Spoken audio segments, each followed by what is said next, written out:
Let's move on to another big topic where you have been in the forefront, and that is benefits for Cuban migrants.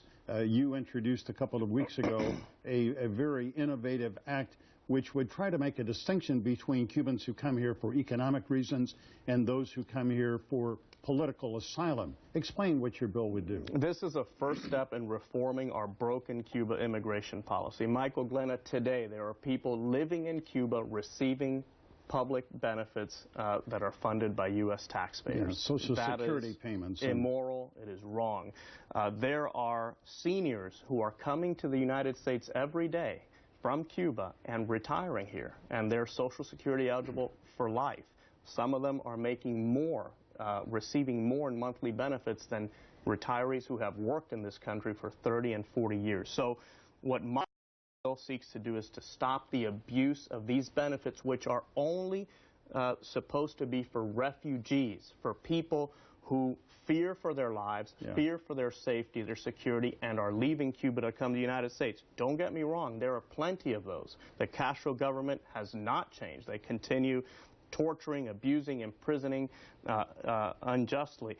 But there are a lot of people who come and declare openly that they're economic refugees. They're here for a better job, and they should be treated as economic immigrants. So under this law, if you're a Cuban and you arrive, you're going to have a choice. Either you claim asylum, and then you have to abide by all the asylum restrictions, and you'll get the benefits if your asylum claim is approved, or you're here as an economic immigrant and you'll get a work permit and won't be eligible for any benefits. I think this honors U.S. taxpayers, and it also allows us to continue helping those Cubans who are truly victims of persecution. And some people have called you a traitor. You are Cuban American, proud of your Cuban ancestry, for sponsoring this. I will say that Senator Marco Rubio is the co-sponsor in the Senate, so you've got some powerful help here. Yeah, and for those that have called me a traitor, I think that's just a horrible way to think of this country. I mean, the Cuban community, we have to all be so grateful.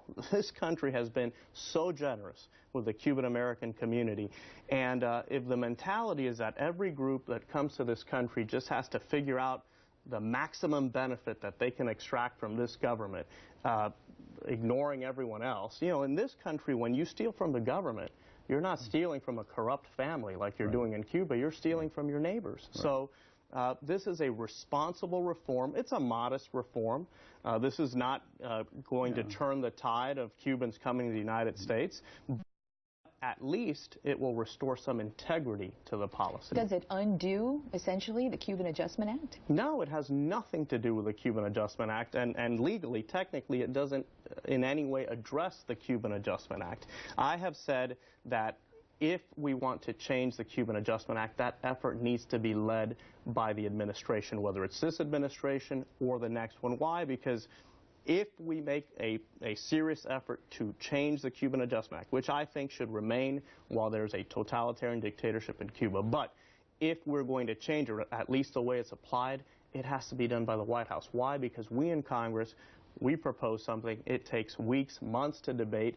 The anxiety levels in Cuba would rise. It could really provoke a mass exodus. So the administration would really have to take the first step in reforming the Cuban Adjustment. Congressman Curbelo, great to have you come in. We will follow your bipartisan climate caucus and wish you luck with that. Appreciate it. Thank you.